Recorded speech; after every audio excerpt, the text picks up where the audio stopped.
이사야 28장 23절 됩니다. 이사야 28장 23절.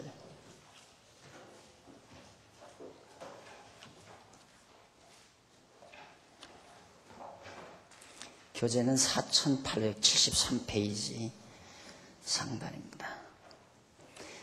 너희는 귀를 기울여 내 목소리를 들으라. 자세히 내 말을 들으라. 파종하려고 가는 자가 어찌 끊이지 않고 갈기만 하겠느냐. 그 땅을 개간하며 고르게만 하겠느냐. 지면을 이미 평평히 하였으면 소회향을 뿌리며 대회향을 뿌리며 소맥을 줄줄이 심으며 대맥을 정한 곳에 심으며 귀리를 그 가에 심지 않겠느냐. 25절까지 봉독하겠습니다. 지금 우리는 이사야 선지자가 여호와의 통치, 여호와 하나님께서 유다와 예루살렘 백성들을 다스려 주신다, 통치하신다는 언약의 말씀을 예언하고 증언하고 있는 내용을 살피는 중에 있습니다. 28장부터 33장까지가 바로 이 통치 언약에 대한 내용이라는 거 이미 말씀드린 바 있습니다. 그 가운데서 이제 먼저 하나님께서, 여호와께서 백성들을 통치하는데 먼저 하시는 일이 뭐냐면 하나님을 경외하게 하신다. 하나님께서 바로 백성들을 통치하시는 첫 번째 행위가 여호와 하나님을 경외케 하는 일이다. 우리는 보통 정치학에서, 일반 정치학에서 정치의 목적이 뭐냐면 백성들의 행복, 즉 백성들이 평안히 잘 살게 하는데 바로 정치의 목적이 있다고 그렇게 생각을 합니다. 그러나 하나님께서 백성들을 다스리시는 목적은 백성들이 여호와 하나님을 경외하도록 하는 것, 이것이 바로 주요한 통치의 요소라고 하는 걸 우리가 알 수 있습니다. 그 가운데서 이제 오늘 저녁 바로 하나님께서 다스리시는데, 통치하시는데 어떻게 경작하는 일, 그리고 타작, 경작하고 타작하는 그런 예를 들어요. 농부가 밭을 일구어서 거기에 씨를 뿌리고 그리고 이제 타작하는 그런 하나의 예를 들어서 여호와의 모략과 지혜를 증언하는 내용이 거기 나옵니다. 그러니까 하나님께서는 지금 바로 23절로부터 25절까지 나온 말씀입니다만은 너희들 내 목소리를, 내 말을 들으라. 여호와 하나님께서 하시는 얘기죠. 씨를 파종하려고 가는 자가, 밭을 가는 자가 어찌 계속해서 끊이지 않고 밭만 갈겠느냐. 그러지 않다 이 말이죠. 계속해서 또 밭만 고르고 있겠느냐. 밭을 갈아서 잘 평평하게 골랐으면 반드시 거기다가 소회향과 대회향, 소맥, 대맥, 귀리 이런 것들을 뿌려서 경작을 한다 하는 얘기입니다. 소회향이나 대회향 이런 것들은 미나리과에 속하는 식물들인데 아주 향기가 참 좋다고 합니다. 그래서 향료로 쓰기 위해서 경작하는 작물들이고, 소맥은, 대맥은 물론 보리와 밀, 귀리는 다 하시는 내용이고요. 이런 것들을 이제 농부가 경작하기 위해서 밭을 갈고 고르게 한다. 그런 얘기입니다. 그러면서 26절, 이는 그의 하나님이 그에게 적당한 방법으로 보이사 가르치셨음이며 소회향은 도리깨로 떨지 아니하며 대회향에는 수레바퀴를 굴리지 아니하고 소회향은 작대기로 떨고 대회향은 막대기로 떨며 곡식은 부수는가 아니라 늘 떨기만 하지 아니하고 그것에 수레바퀴를 굴리고 그것을 말굽으로 밟게 할지라도 부수지는 아니하나니 이도 만군의 여호와께서 난 것이라. 그의 모략은 기묘하며 지혜는 광대하니라 라고 그렇게 나옵니다. 이 타작하는 비유도 들어요. 타작하는 비유. 그러니까 경작하는 비유를 들면서 이것도 하나님께서 아주 참 적당한 방법으로 하나님이 그에게 적당한 방법으로 그렇게 보이셔서 가르쳐 줬다. 그러니까 이 세상 모든 만사라는 것이 여호와 하나님의 섭리를 깨닫게 하기 위한 하나의 예들이 많이 있다. 그러니까 예수님도 공중에 나는 새를 보라, 들의 백합화를 보라, 예를 들죠. 그것이 공중의 새나 들의 백합화 이것에 대한 설명이겠습니까? 그게 아니고 그런 하나님의 섭리는 먹이지 않고 실삼하지 아니하고 농사하지 않아도 굶어 죽지 아니하고 솔로몬의 옷보다 더 좋은 옷으로 다 입히시듯이 하나님께서 당신의 백성들을 먹이고 입히신다는 진리를 그런 새들, 조류를 통해서 또 들의 식물들을 통해서도 배우게 해가는 것이다. 그게 하나님의 지혜와 모략이라는 거죠. 인간들은 하나님을 모르면 늘 제가 그러잖아요. 하나님을 모르면 가을에도 역시 단풍을 찬양하죠. 자연 자체를 찬양하지만 하나님을 알면 그 신묘막측한 하나님의 솜씨와 능력을 찬양하게 된다. 그것이 기독교 문학과 사회 일반 문학의 엄청난 차이다 라는 사실을 제가 누누이 강조하는 이유도 이 세상 우주 모든 만물이 여호와 하나님의 섭리와 경륜을 배워가는데 아주 중요한 좋은 재료들이다. 그래서 계시라는 거거든요. 자연 계시. 성경은 특별 계시라고 그러잖아요. 그러니까 자연을 보고도 하나님을 모르니까 사람들이 자연을 보고도 하나님을 섬기려 들지도 않고 하나님을 깨닫지도 못하니까 하나님께서는 특별한 계시로 성경을 우리에게 주신 거거든요. 성경을 깨닫고 나면 자연 우주 만사가 다 보일 수밖에 없죠. 보여 깨달아진다 이 말입니다. 고단포기를 봐도 떠오르는 구름 한 무더기를 봐도 파란 하늘 또한 푸른 수평선 그 무엇을 바라보더라도 하나님의 능력의 영광을 우리는 바라볼 수 있다는 얘기가 됩니다. 그래서 하나님께서 지금 이사야 선지자를 통해서 이렇게 경작하는 일, 타작하는 일 예를 드는데 타작하는 일도 그래요. 소회양, 대회양 이것들은 막 이 돌매, 막 수레바퀴 있죠. 수레바퀴 큰 돌덩어리로 갈지 않는다 이거죠. 그걸로 가르면 다 부서져 버리니까 그래서 막대기나 보리깨 같은 걸로 이렇게 턴다. 소회양, 대회양 같은 것들은. 그러나 이제 소맥, 대맥 같은 것들은 수레바퀴 같은 걸로 굴리지. 수레바퀴를 굴리고 그것을 말굽으로 밟게 하고 막 그 딱딱한 말굽으로 그 볕단, 보리단, 밀단 같은 것들을 막 밟게 한다. 왜? 다 곡식을 털기 위해서죠. 타작하기 위해서. 그래도 알고 보면 망가지지 않지 않느냐 하는 얘기예요. 그러니까 우리가 벌써 이 예를 보아도 세상이 아무리 험난하고 요란스러워도 타작한다는 건 심판을 뜻하는 거거든요. 그러니까 지금 오늘 우리의 현실도 핵무기를 시험했다 해서 세계가 들썩하고 또 백성들의 민심도 그렇게 편안치 않은 그런 상황이지만 막상 전쟁이 일어나서 소용돌이가 일어난다 하더라도 타작마당에 탈곡하는 하나님의 행위라는 얘기죠. 그럼 곡식을 다 다스러지게 하기 위해서냐? 안 그렇다 얘기입니다. 밀이나 소맥이나 대맥은 아무리 말굽으로 밟고 그리고 수레로 굴려도 절대 깨어지거나 무너지지 않는다. 가루가 되지 않는다. 그대로 알고 그대로 있다는 얘기죠. 하나님의 택한 백성들을 그대로 아무리 세상이 지금 이렇게 험난해도 하나님이 보호하시고 지켜주신다. 그렇게 하나님이 다스려간다 이거예요. 그러니까 지금 하나님의 통치는 우리가 생각할 때 하나님의 통치가 편안할 때 전쟁도 없고 이방 민족이 쳐들어오지도 않고 그러면 하나님이 다스려 주는 거고 막 전쟁이 일어나고 재난이 일고 막 질병이 유행병이 감돌고 해서 온갖 재난이 땅 위에 가득하면 하나님이 통치의 손길을 놓아버린 것이다. 이렇게 생각할 수 있습니다. 그러나 그건 잘못된 생각이에요. 편협된 생각입니다. 여기 말씀드린 대로 하나님께서 이미 땅을 다, 경작자가 하나님 아니에요?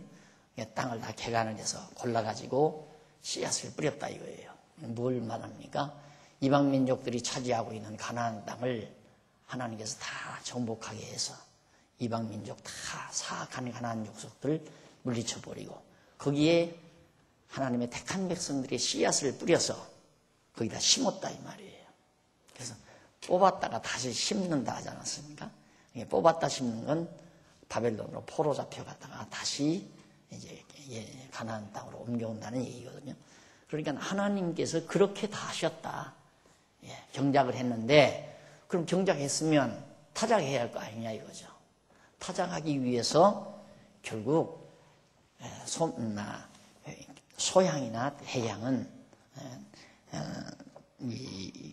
소회양과 대회양은 막대기나 도리개 같은 걸로 그렇게 이제 가볍게 떨지만 예를 들면 오늘 우리 참깨나 들깨 같은 거 그런 것들 때는 부모님들 보면 다 바싹 말려가지고 두들고 살살살 막대기로 두들깁니다. 그러면 딱 열매들이 다 떨어지잖아요.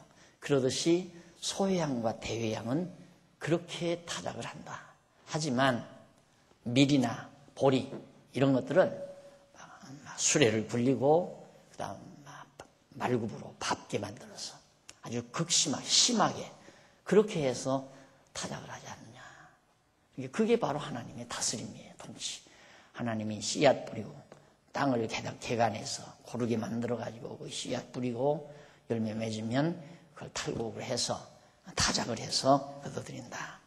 이게 바로 하나님 여호와의 모략과 지혜에 의한 것이다. 그러니까 이스라엘 백성들이 애굽에서 종무로 타다가 나와가지고 가나안 땅에 들어와서 번식하고 그리고 다윗 왕국을 세워서 다스리고 그렇게 산 것도 하나님의 통치고 그들이 이제 바벨론에 사로잡혀 가서 모진 시련과 역경을 당하고 전쟁이 일고 이방 민족들이 쳐들어와서 다 가나안 땅을 짓밟고 예루살렘 성을 다 무너뜨리고 그것도 역시 하나님의 통치 역사다. 그런 얘기입니다. 그래서 오늘 우리들의 편협된 생각, 내 가정에 편안함을 주고 내 가정이 항상 안정스럽고 근심과 걱정이 없고 가족들이 모두가 건강할 때는 하나님이 우리를 보호하시는구나 이렇게 대부분 생각을 해요. 그런 때에는 신앙이 있으면. 그런데 가정에 우환이 일기 시작한다. 그럴 때에는 하나님이 우리 등을 돌이키셨나? 나를 버리셨나? 나를 잊으셨는가? 정말 하나님이 살아계실까? 이런 생각을 대부분의 많은 사람들이 하게 됩니다. 근데 그러지 말라는 얘기죠. 지금 유다와 예루살렘이 심한 대적의 공격을 받고 고통을 당한다 할지라도 하나님이 여전히 다스려가는 거다. 이것이 지금 비유를 들어서 하나님의 지혜와 모략으로 만세진의 정하신 뜻을 따라 그렇게 섭리해 가는 것이다 라는 내용으로 그렇게 설명을 한 겁니다. 그리고 이제 거기 이제 27절, 8절 이제 그 내용 이제 말씀을 드리는데요.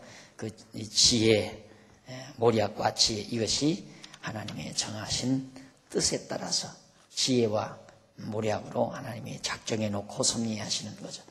그 다음에 29장 1절로 8절 넘어가 보면 75페이지입니다. 예루살렘을 파멸한 대적들은 허무하게 될 것을 예언합니다.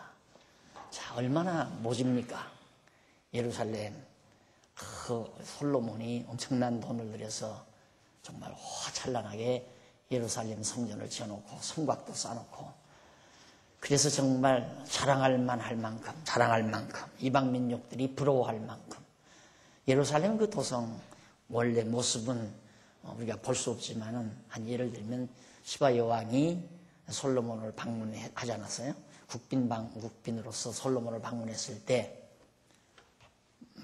현기증이 이를 정도로 이 여왕이 너무 호화롭고 너무 찬란하고 너무 아름다워서 이 여왕이 현기증을 일으킬 만큼 그렇게 아름다웠다고 했습니다. 그렇게 만들어서 지어놓은 예루살렘 성이 바벨론에서 다 흘려져 버려요. 성곽도 다 헐어져 버리고, 그게 하나님께서 타작하는 거라는 얘기입니다. 곡식을 심어서 그냥 밭에다 놔두려고 경작하는 사람이 어디 있어요? 타작하기 위해서 그러는 거죠. 그래서 알곡을 걷어들이기 위해서. 문제는 하나님께서 바로 그러한 대적들의 승리를 통해서 예루살렘 성도 무너지고 예루살렘 성전도 다 불타버리고 이렇게 한다 할지라도 그건 모두가 다 하나님의 타작하는 섭리에 불과하다. 그러면서 예루살렘을 파멸한 대적들은 허무하게 될 것이다. 우리가 볼 때 그런 아름다운 예루살렘 성을 정복해서 다 불태워버리고 거기 있는 금은보와 그 성전 곳간에 가득 황금으로 만들어 놓은 방패며 그 제사 드릴 때, 하나님께 제사 드릴 때 쓰는 그릇들이며 전부 황금으로 만들어 놨거든요. 그런 보물들이 가득 성전 내탕고에 가득 들어 있었는데 그거 다 가져갔단 말입니다. 바벨론이 다 가져가고 성전 지을 때 그 벽에다가 입혔던 금도 전부 다 벗겨가고 성공했잖아요. 그만하면 바벨론 전쟁에 승리하고 성공했잖아요. 그런데 다 허무하게 된다, 그 말입니다. 여러분, 역사는 그렇게 자꾸 단편적으로 역사를 평가하는 건, 그래서 잘했다 잘못했다 우리가 늘 강조하지만 우리 믿는 성도들은 휘말려들면 안 돼요. 어저께인가도 뭐 전직 대통령부에 앉아서 한다는 얘기가 네가 잘했다 내가 잘했다 서로 말다툼하다가 끝났다고 하는데, 역사가 끝난 거 아니잖아요. 지금 역사 계속 지속이 되잖아요. 여기에서 평가를 하면 안 되죠. 안 그래요? 지금 역사 평가할 때가 아니에요. 평가는 언제 하는가? 역사가 끝날 때 해야 돼요. 그래서 이제 조금 생각하는 사람은 후대가 평가할 것이다. 그럼 후대, 이 시대의 역사를 이 시대쯤 와서 평가하면 완전한 건가? 아니에요. 그것도 완전한 거 아니에요. 왜? 아직도 진행될 역사가 남아있으니까. 그렇기 때문에 역사는 그렇게 단순하게 평가하면 안 되고요. 지혜를 바탕으로 역사는 평가가 돼야 돼요. 지혜를 바탕이라는 말은 이렇게 하나님께서 창세전에 이미 모략과 지혜, 이 지혜로 정하신 뜻이 있잖아요. 계획, 하나님의 계획. 이게 이제 여기서부터 여기까지가 하나님의 정해놓으신 계획이란 말입니다. 그러니까 아까 말씀드린 대로 하나님이 경작자로서 밭을 개간을 했다. 그리고 그걸 고르게 다졌다. 그리고 씨를 뿌렸다. 씨를 뿌려서 타작을 해서 알곡을 거두어 드린다. 여기까지가. 그래서 이제 심판 때를 뭐라고 그럽니까? 추수 때라고 하잖아요. 추수한다. 심판 때. 알곡은 곡간에 들이고 쭉정이는 불에 태워버린다. 지옥이죠. 지옥. 곡간은 이제 천국을 말하는 거고. 이게 하나님이 창세 전부터 이미 그의 모략과 지혜로 정하신 뜻이란 말이죠. 그러니까 역사는 부정적인 역사란 하나 없습니다. 결국에는 여기 와서 완성, 하나님의 뜻이 완성되어지는 거니까 부분적으로 보면 어두운 역사, 밝은 역사, 어두운 역사, 밝은 역사. 이것이 이제 형통한 날과 공고한 날, 형통한 날, 공고한 날, 형통한 날, 공고한 날. 이게 이제 역사 속에 계속 반복되는 거거든요. 우리나라 역사만 보더라도 강대국에 맥혔다가 또 살아났다가 맥혔다가 또 살아났다가 그러면서 이제 지금까지 우리 역사가 이어오잖아요. 아직 우리 한반도 역사도 끝난 게 아니에요. 그러니까 이런 역사를 지엽적인 부분을 놓고 잘했다 잘못했다 이렇게 평가하는 것은 우리 말씀을 깨달은 우리들의 자세는 아니죠. 지금 어떤 일이든지 지금 잘 돼가고 있는 겁니다. 엄밀히 말해서 김정일이가 핵실험한 것도 그것도 하나님의 뜻을 이루어 가기 위한 하나의 과정적인 역사예요. 두려울 것 하나도 없어요.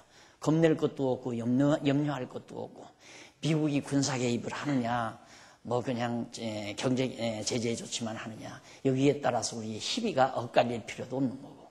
어떻게 되어지든지 간에 되어지는 일은 하나님의 정하신 뜻 따라 이루어져 가기 때문에 누구가 잘했다 잘못했다. 이제 뭐 이래야 된다 저래야 된다.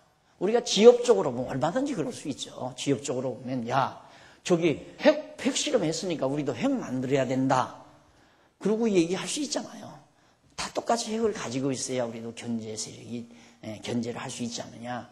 그럴듯한 거지만은 여기도 보십시오. 아무리 바벨론이 힘이 강해서 예루살렘 성까지 다 정복하고 보물까지 다 빼앗아가고 백성들도 다 사로잡아가서 다 그 넓은 바비로니아 전역에 다 흩어버리고 그래서 나라도 없어져 버리고 이제 민족도 맥이 풀려 버리고 국권도 없어져 버리고 승리했잖아요. 그런데 다 허무하게 된다.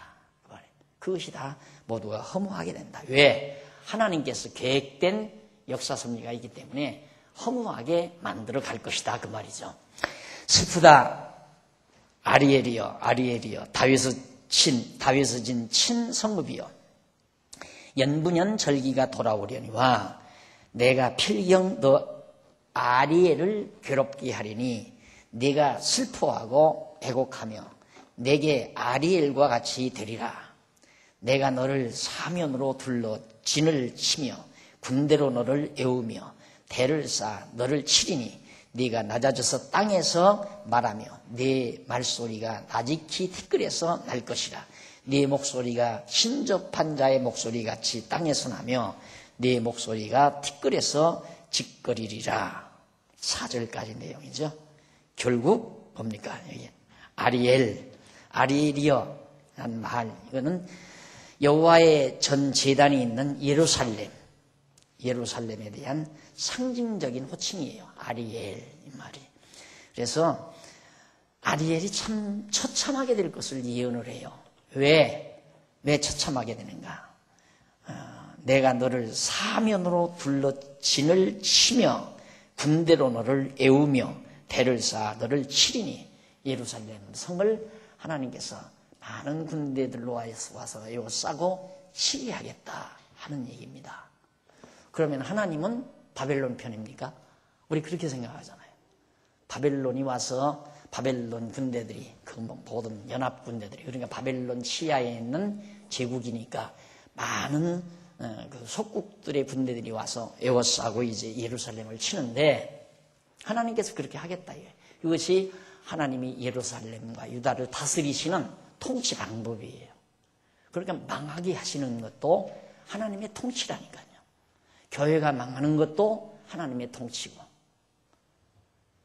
나라가 망하는 것도 하나님의 통치고 흥하는 것만 하나님의 통치고 망하는 건 하나님의 통치가 아니고 그게 아니다 이 말이에요. 모두가 다 하나님의 통치다. 한 가정이 망하는 것도 하나님의 통치, 흥하는 것도 하나님의 통치. 망하고 흥하게 해가면서 하나님의 뜻, 결과적인 마지막 뜻이 뭡니까? 결과, 타작이거든요. 알곡을 거두기 위한 것. 씨를 뿌릴 때는 알곡 거두기 위한 거 아니에요. 그 비유를 들어서 하나님의 역사 섭리를, 통치 섭리를 지금 이해시켜가고 있는 겁니다. 여기 연분연 절기가 도려오려니와 라는 말이 있죠. 연분연, 해마다 지키는 절기들을 폐하라는 얘기죠. 해마다 뜻으로 번역되는 것이 전운맥으로 보아서 자연스럽습니다. 그러니까 연분연 절기가 돌아오려니와 그 말은 돌아온다는 말 그렇게 번역하지 말고 해마다 지키는 절기들을 폐하라. 이제 절기도 못 지킨다 이 말이에요. 이스라엘 유다 백성들의 정말 축제는 항상 그 절기거든요. 매년 절기. 이번에 이제 그 추석 명절 돌아오니까 일반인들은 그 명절 1년에 한 번씩 이렇게 돌아오는 대명절들, 추석 명절, 정월마, 초하루 명절, 이 명절을 하나의 기대하고 열심히 일하는 그런 느낌을 받을 정도로 명절에 대한 관심이 많잖아요. 마찬가지로 유대인들도 하나님 앞에 이 절기를 지키는 거 굉장히 중요하게 생각하는데 그거 다 패해버린다. 못한다 이거예요. 그럼 완전히 망하는 거 아니에요? 이 유다 백성들이. 근데 그렇게 하나님이 예루살렘과 유다를 통치하겠다. 아리엘과 같이 되리라 라는 말은 예루살렘에 있는 성전 제단에서 희생제물이 불에 사라지듯 예루살렘 성이 다 불에 타버린다는 그런 내용으로 이렇게 예언을 한 겁니다. 자, 그리고 내가 너를 사명으로 둘러 진을 치며 군대로 너를 에우며 대를 쌓아 너를 치리니 네가 낮아져서 땅에서 말하며 네 말소리가 낮이게 티끌에서 날 것이라. 네 목소리가 신접한 자의 목소리 같이 땅에서 나며 네 말소리가 티끌에서 짖거리라고 언약하신 말씀을 예언을 했는데, 이 내용은 여호와께서 예루살렘을 대적으로 에워싸 치게 하심으로 두려워서 큰 소리를 치지 못하고 움츠러 든다는 뜻으로 언약하신 말씀입니다. 그러니까 유다 백성들이 정말 숨죽일 정도로 그렇게 대적들에게 압박을 당하게 된다. 자, 여호와 하나님께서는 일찍이 출애굽 당시 애굽에서 이스라엘 백성 나올 당시에 모세를 통해서 이스라엘 자손에게 성읍을 황폐케 하신다고 언약하신 사실이 바로 레위기 26장 31절 33절에 나오고요. 그 다음 이제 그 예언대로 유다왕 시드기야 시대에 언약대로 예루살렘 성이 바벨론 군대에 의해서 다 무너져 황폐하게 되어버렸습니다.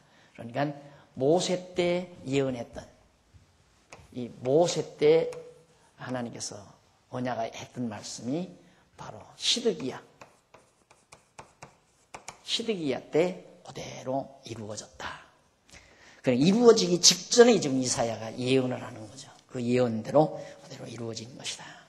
5절로 8절에 보면 거기는 예루살렘을 치는 대적들이 나약하고 허무하게 된다. 예루살렘을 치는 대적들, 바벨론 제국에 속한 바벨론 군대들이죠. 그러니까 그들이 아주 나약하고 허약하게 된다는 말입니다. 그래서 거기 5절에 보면 첫 내용이 5절에 그럴지라도 나오잖아요. 그럴지라도 그 말에. 그러니까 이 말의 대구는 대맥이나 소맥을 수레가 밟고 굴리고 수레에 굴리고 말과 굽으로 짓밟게 할지라도라는 말과 같은 의미죠. 극심한 고난이 재앙이 유다 백성들에게 임할지라도 그 말이죠. 그럴지라도 소망 있는 얘기죠. 그럴지라도 네 대적의 무리는 세미한 티끌 같겠고 강포한 자의 무리는 불려가는 겨 같으리니 그 일이 경각가에 갑자기 이룰 것이라. 그러니까 아주 강대한 나라가 갑자기 티끌같이 먼지처럼 쭉정이처럼 그렇게 돼버리고 만다. 여기 보면 내 대적의 세미한 티끌 같겠고 불려가는 겨 같다. 티끌 겨. 겨죠? 겨. 그러니까 알곡은 하나님께서 취하시고 나머지 쭉정이나 겨나 티끌은 다 바람에 날려버리는, 하나님께서 그렇게 섭리하시겠다. 이걸 보면 하나님의 역사 섭리는 당신의 택한 백성을 중심으로 역사를 이끌어 가신다. 그러니까 역사의 주역은 바로 택한 백성이고, 불택자들은, 택함 받지 않은 자들은 조역에 불과한 거예요. 조역, 엑스트라에 불과한 것이다. 역사의 엑스트라로. 그래서 우리 믿는 성도들이 이 하나님의 말씀, 또 하나님의 역사 섭리를 정말 실감 있게 내가 받아들이게 되면 정말 우리 눈앞에 진짜 엄청난 재나 재앙이 몰려온다 할지라도 당황하거나 두려워하거나 겁낼 필요 없는, 마치 오늘과 같은 현실, 이거 하도 뒷동산에 올라만 가면 호랑이 나왔다고 거짓말을 해댄 사람들이 많아가지고 이제는 진짜 호랑이가 나왔는데도 겁내지를 않아요. 사람들이 하도 쏘아서. 여러 얘기들을 합시다. 북한에서 핵실을 했다는데 왜 그렇게 백성들이 다 담담하냐고. 그러니까 이런 말 저런 말 많이 하는데 내가 보기에는 하도 과거 사람들이 속여먹어서 이북이 뭐 꼭 막 마귀 대가리, 이 마귀 뿔난 사람처럼 그렇게 다 해가지고 여지껏 백성들을 속이고 정치해 왔잖아요. 그게 보니까 뿔 안 났거든요. 그 사람들도 보니까 와서 해주게 다 웃고 우리나 똑같은 사람들이고 뭐 아가씨들은 뭐 우리 남한보다 더 이뻐가지고 완전히 그 왔던 아가씨들한테 반해가지고 또 난리 치는 분들도 있고 그랬잖아요. 그렇게 이제는 안 먹혀 들어가는 거예요. 하도 그렇게 속여가지고. 근데 설령 우리한테 엄청난 환란이 밀려온다 할지라도 하나님의 택한 백성들을 위한 환란이라는 것. 그러니까 예루살렘을 멸망시키는 그 멸망이 타작을 위한 것이라는 것. 티끌은 날려버리고 알곡을 취하시기 위한 하나님의 역사서입니다. 라는 의도로 지금 이사야 선지자를 통해서 예언하고 있는 겁니다. 그러면서 이러한 일이 순식간에 갑자기 이루어진다는 뜻으로 언약하신 말씀을 예언을 한 건데, 그러면서 이사야 선지자는 만군의 여호와께서 병력과 지진과 큰 소리와 회리바람과 폭풍과 맹렬한 불꽃으로 그들을 징벌하실 것인즉이라고 예언을 합니다. 여기 자연현상이죠. 병력, 지진, 큰 소리와 회리바람, 폭풍, 맹렬한 불꽃, 이게 다 자연현상들이에요. 여호와의 사자가 징벌할 때 사용하는 수단을 가리키는 겁니다. 여호와의 사자가 역사 섭리를 해갈 때 징벌하는 수단이 뭔가, 그 수단이 여기 나오는 거예요. 자연현상, 병력, 천둥치고 번개치고 지진이 일어나고 큰 소리, 회리바람, 폭풍, 맹렬한 불꽃, 이런 것들이 모두가 다 하나님이 사용하시는 역사 섭리의 도구들이다. 하나님의 사자들이 사용하는. 그러니까 인간들이 아무리 잘난 척하고 위대한 척해도 하나님께서 한 번, 지금 우리 눈앞에 보이잖아요. 그 바람 한 번 부르니까 도시 하나가 그냥 완전히 폐허돼 버리잖아요. 아름다운 휴양도시 만들어 놓고 돈 벌어먹고 살던 저 동남아 지역, 해일 한 번 일어나니까 그냥 완전히 다 하루아침에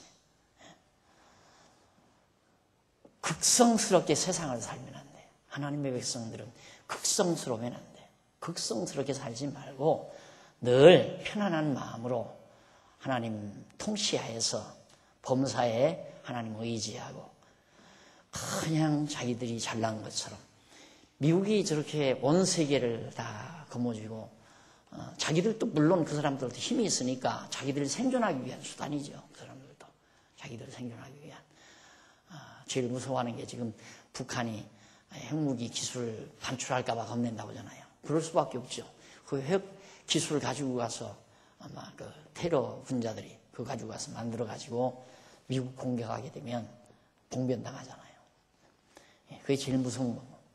또 일본 역시 아주 그냥 그렇게 야비하게 굴지만 하나님이 섭리하시면 아무리 자기들이 강대한 세계의 경제 대국이라 할지라도 하루아침에 다 무너뜨릴 수 있는 것이 하나님의 역사입니다. 지난번에도 지진이 일어나가지고 고가도로가 다 무너나버리고 철도가 다 완전히 다 이그러져 버리고 구부러져 버리고 보시지 못했어요.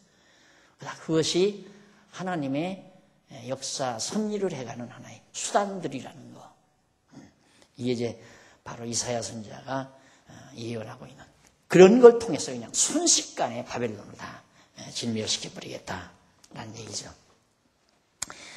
예루살렘 대적을 여호와께서 직접 징벌하신다는 뜻으로 예언한 겁니다. 그러면서 아리엘을 치는 열방의 무리 곧 아리엘과 그 보장을 쳐서 곤곡케 하는 모든 자는 꿈같이 밤의 환상같이 되리니 줄인 자가 꿈에 먹었을지라도 깨면 그 속은 여전히 비고 목마른 자가 꿈에 마셨을지라도 깨면 곤비하며 그 속에 갈증이 있는 것 같이 시온산을 치는 열방의 무리가 그와 같으리라. 예루살렘을 친 세력들은 다 그냥 공중의 구름처럼, 뜬구름처럼, 꿈처럼 다 허무하고 허탈하게 되어져 버리게 된다. 이것이 하나님께서 지금 예루살렘 백성들에게 위로해 주는 힘 있는 말씀이죠. 내가 타작, 예를 들어서 하나님의 이 섭리를 미리 깨닫게 하고 너희들을 예루살렘을 치는 대적들을 이렇게 허무하게 내가 만들어 버리겠다. 그러면서 9절로 12절에 넘어가 보면요, 거기서 선지자를 어둡게 하며 어둡게 해서 계시를 모르게 하셨음을 증언을 합니다. 선지자를 어둡게, 말씀 전하는 자로 어둡게 해서 계시를 모르게, 하나님의 말씀을 못 깨닫게 한다 이거죠. 모르게. 이게 제일 두려운 거죠. 그러니까 그런 얘기 하죠. 내가 왜 이런지 모르겠다. 엊그저께 어느 후배가 와서 얘기를 하면서 교회를 박차고 나간 분이 있었대요. 교회를 박차고 나간 분이 있었는데 추석에 그 교회 집사님한테 전화가 왔더라나요. 그 부인한테서 전화가 와가지고 참 그때 우리가 왜 그랬는지 모르겠어 그러더래요. 그때 왜 그랬는지 모르겠다고. 이해가 안 간대요. 왜 그랬는지 모르겠다. 그러니까 아무 장사 없어요. 하나님께서 넘어뜨리게 하려면 순간 우직하게 만들고 미련하게 만들고 하나님의 말씀에 대해서 저항하게 만들고 못 깨닫게 만들고.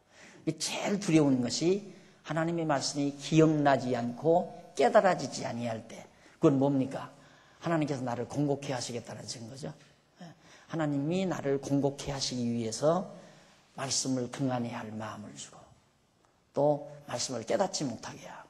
근데 하나님의 말씀이 자꾸 깨달아지고 즐거워지고 자꾸 말씀을 가까이 하고 싶은 마음, 제일 안전한 거죠. 제일 안전한 거. 그래서 참 답답한 게 뭐냐면 이 교회에 오전 예배 딱 마치고 딱 나가면요, 예배당에 안 들어오는 사람이 참 많아요. 그냥 돌아다니죠.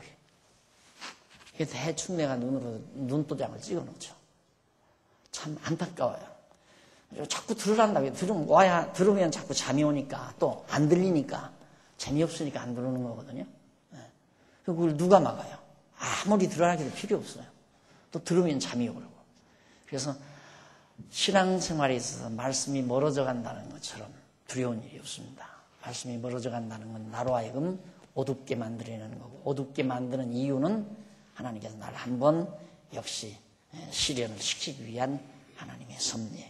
이스라엘 백성도 이렇게 이제 선지자들을 미련하게 만들어서 선지자들을 어둡게 깨닫지 못하게 해가지고 선지자가 못 깨달으니까 백성들은 선지자가 안 가르치는데 어떻게 계시를 알겠어요?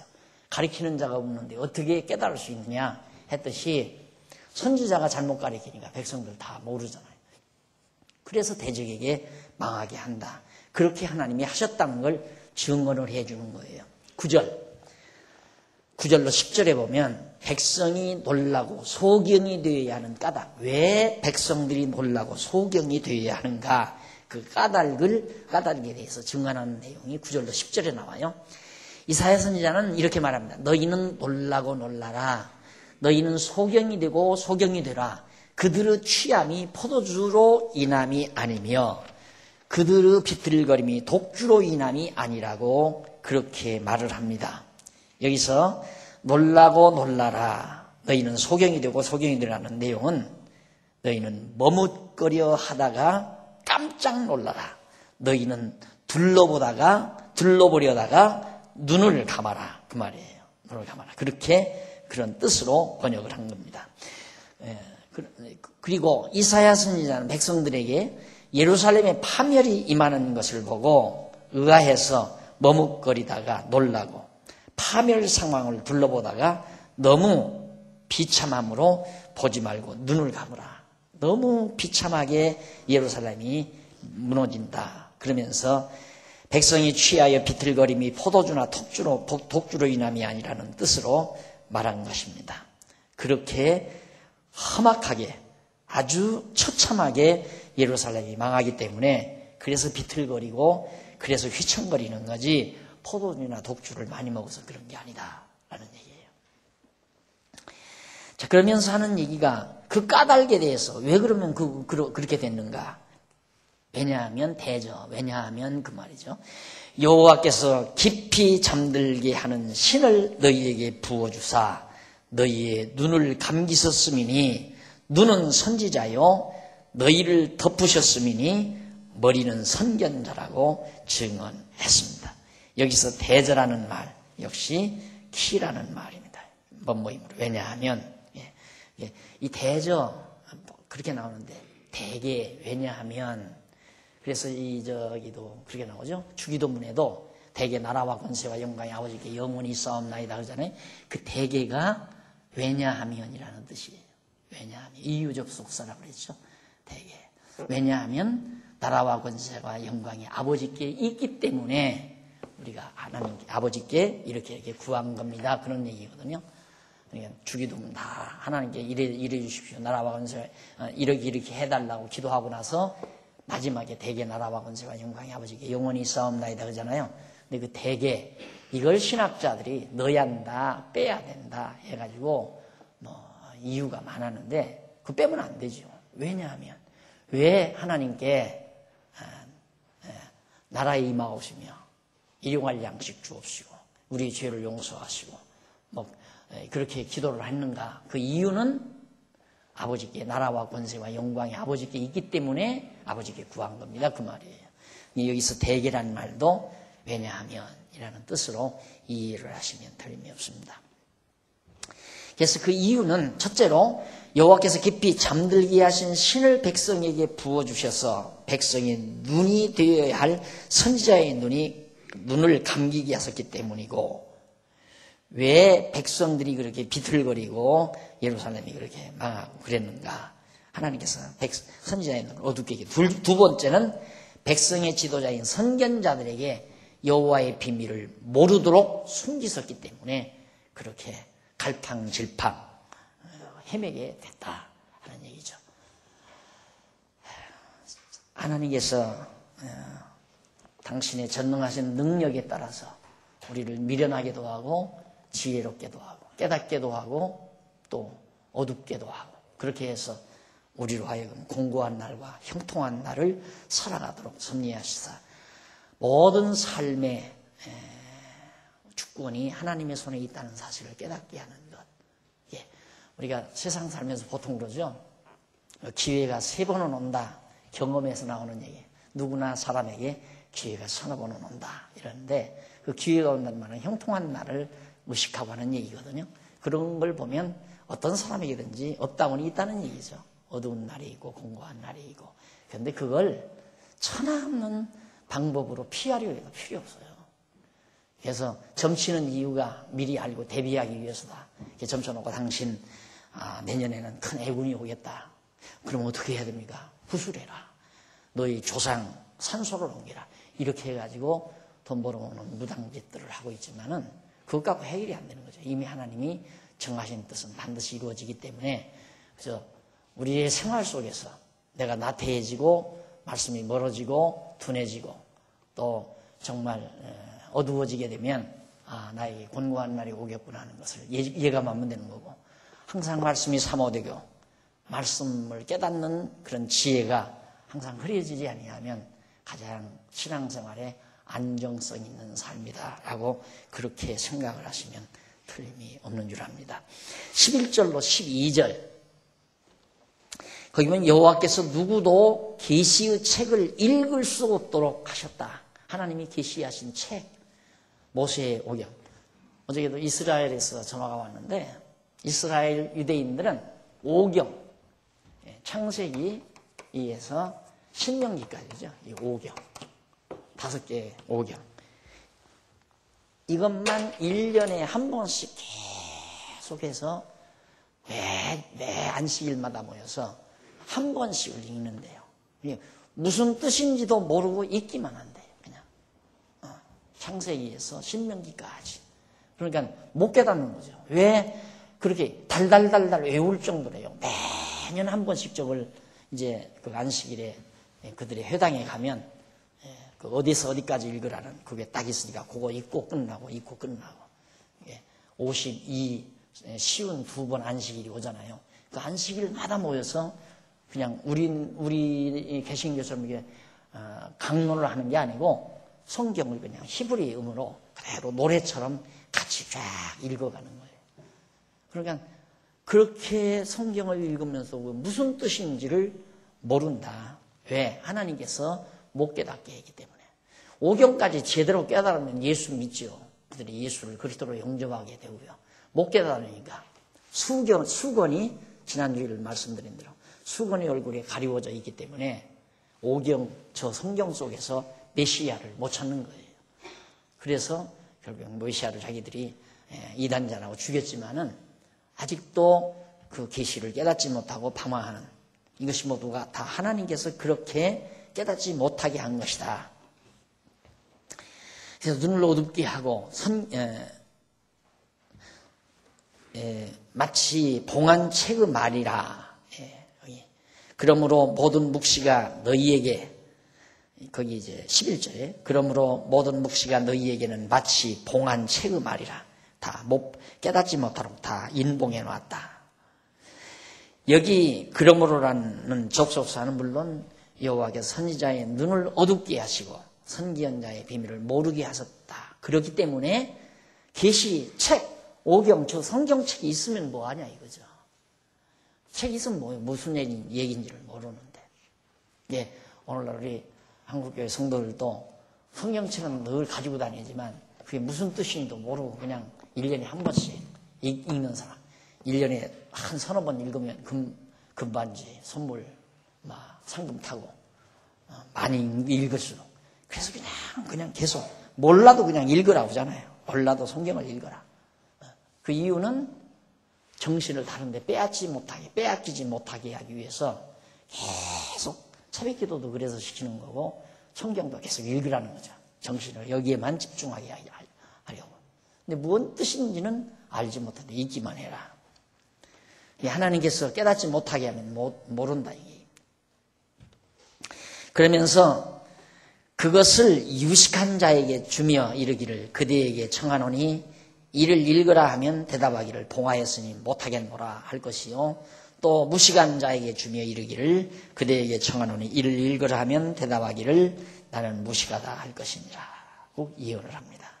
그러니까 하나님의 계시의 말씀이 기록된 책을 그 계시의 말씀이 기록된 책을 하나님께서 이렇게 딱 봉해 놓으시면 유식하든 무식하든 아무도 읽을 수가 없다 하는 얘기죠.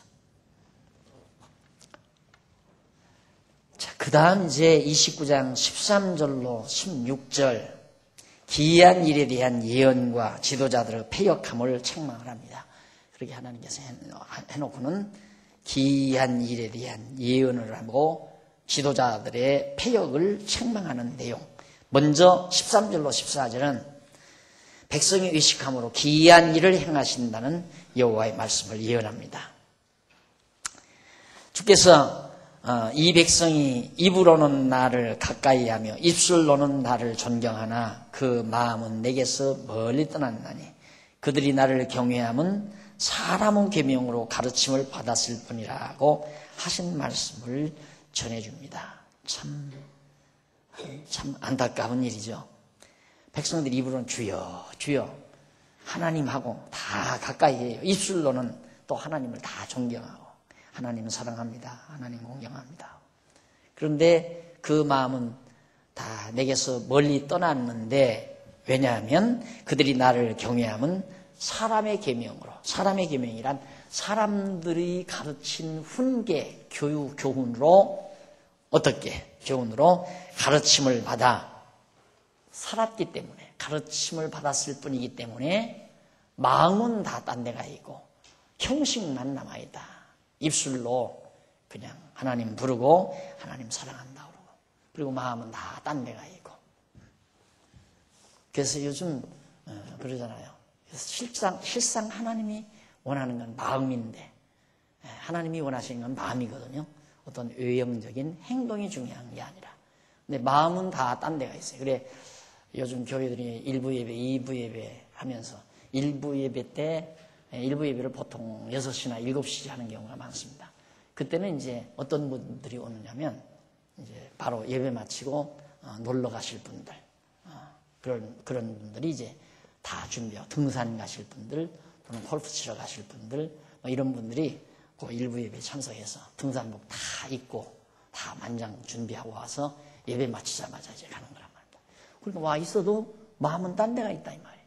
지난 주일날 예배 드릴 때 다 마음이 운동 경기에 운동장에 있는 것 같아 빨리 끝내버리잖아요. 네. 마음이 없으면 필요 없는 거예요. 마음이 중요한 거지. 네.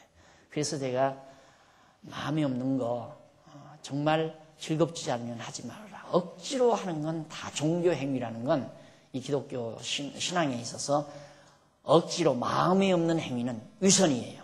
외식이고 위선이고.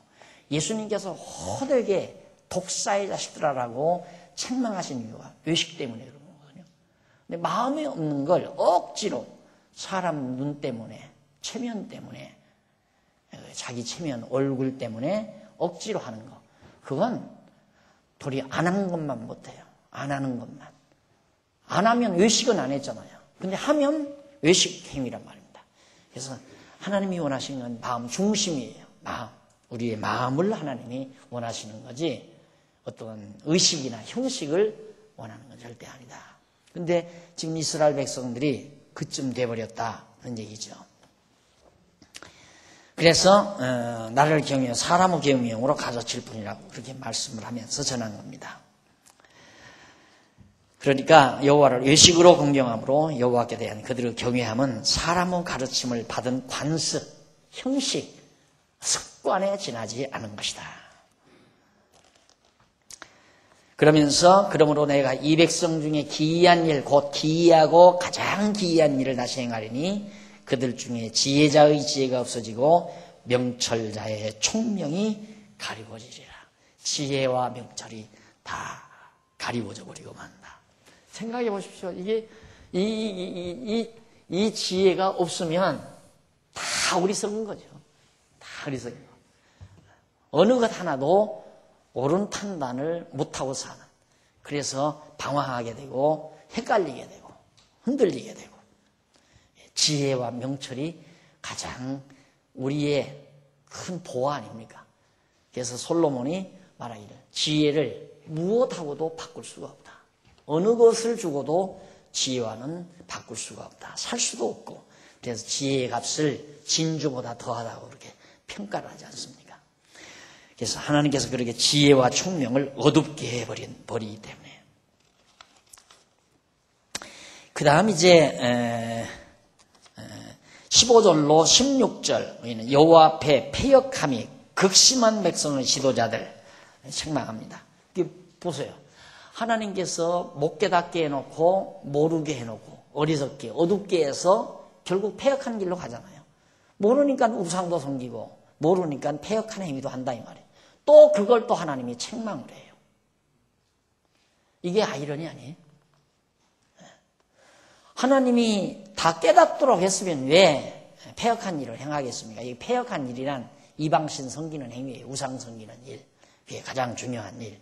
가장 중요한 패역한 행위의 일인데 그렇게 못 깨닫게 어둡게 다 만들어 놓고 지혜와 총명도 다 가리워 놓고는 하나님께서 어떻게 15절로 16절에 보니까 화 있을진저 자기의 도모를 여호와께 깊이 숨기려 하는 자여 이 일을 어두운 데서 행하며 이르기를 누가 우리를 보랴 누가 우리를 알랴 하니 너희의 패리함이 심하도다. 하나님 못 깨닫게 하고 어둡게 하니까 다 그렇게 패역한 행위를 했는데 그걸 하나님이 책망한다 이 말이에요. 이는 백성의 지도자들이 여호와께 숨기고 이방을 의지하려는 계획을 세우면서 아무도 모를 것이라고 생각하는 지도자들의 사악함이 극심하다는 뜻으로. 그러니까 지도자들도 못 깨달으니까 하나님의 말씀을 모르니까 계시를 깨닫지 못하니까 이방민족하고 광대한 민족 의지하면 살 것 같잖아요. 우리나라의 갈등이 뭡니까? 미국으로 기울어지느냐 중국으로 기울어지느냐 이거 아니에요? 해양 세력으로 기울어질까 대륙 세력으로 기울어질까 요 사이에서 지금 완전히 외주를 타는 거예요, 외주를 타는. 외주를 타는 그런 모습 보면 꼭 우리나라의 그 처량한 모습을 보는 듯 싶어가지고 외주를 타는 거죠. 이쪽으로 기울어지면 넘어져 버리고 이쪽으로 기울어져도 넘어질 것 같고 무서워서 이러면서 외주를 타잖아요. 참 아슬아슬한 역사입니다. 그런데 이렇게 나약하고 힘없는 나라를 하나님께서 이날까지 보호하시고 지켜주신 것. 그래도 한국교회를 이 대한민국에 담기 위해서 하나님께서 이렇게 이 나라를 보호하셨다라고 나는 확신하고 있는 거죠. 하나님의 나라를, 하나님의 교회, 그리스도의 교회를, 주님의 몸된 교회를 담기 위해서 대한민국이라는 그릇을 이날까지 하나님이 보호하셨다. 이걸 먹고 싶어 하는 사람이 지금 막 육자회담이 뭡니까? 다 대한민국에 관심 있는 사람들입니다. 전부. 육자회담이라는 게 그 육자, 이 사람들, 우리나라 빼고 5자 아니에요? 북한 빼면 4자. 전부가 다 대한민국에 관심 있던 거예요. 이 한반도에. 일본도 그렇고, 미국도 그렇고, 미국은 기지로 대륙을 정복하기 위한 기지로 삼기 위해서 한반도 좋잖아요. 일본은 미국에 속하니까. 또 중국은 중국대로 한반도가 얼마나 좋습니까? 그러니까 자기 품 안에 품기 위해서 그런 거고. 소련은 또 소련대로. 소련은 제일 아쉬운 게 추운 집안이니까 남하하고 싶어 하잖아요. 남쪽으로. 남하하고 싶은데. 일본은 대륙으로 나오고 싶고 섬나라니까. 중국은 더 이제 이 대한민국하고 일본만 중국의 손아귀 위에 넣어보면 중국은 비교적 안전하잖아요. 소련하고 나머지 주변 국가들은 조그만하니까 자기 나라가 아주 튼튼한 성곽처럼 내주거드니까 다 관심이 있는 나라들. 그게 육자 회담에 참가하는 사람들입니다. 처량할 때, 처량하기 이를 때였지만은 그래도 하나님께서 이처럼 당당하게 보호해서 그래도 세계 어느 나라보다도 주님의 몸된 교회가 가장 번성해서 가장 힘있게 지금 활발하게 물론 조금씩 잘못된 부분들이 많이 있지만 어차피 지상교회는 안전할 수는 없잖아요. 그래도 어쨌든 하나님의 주님의 몸된 교회가 힘차게 성장하는 데는 대한민국이라는 이 나라에 있는 한국교회가 그래도 아세아 선교를 위해서 힘쓰고 불태울 사명의식을 가지고 있는 교회에는 틀림이 없습니다. 이 일을 위해서 하나님이 보호하신 거다 라는 얘기죠. 그런데 하나님께서 이처럼 총명도 흐리고 다 지혜도 다 흐리기 때문에 백성들이 백성들을 갖다가 어리석게 지도한 지도자들의 어리석음을 책망하고 있다. 그러면서 토기장이를 어찌 진흙같이 여기겠느냐. 지응을 받은 물건이 어찌 자기를 지은 자에 대하여 이르기를 그가 나를 짓지 아니하였다 하겠으며 빚음을 받은 물건이 자기를 빚은 자에 대해서 이르기를 그 총병이 없다 하겠느냐.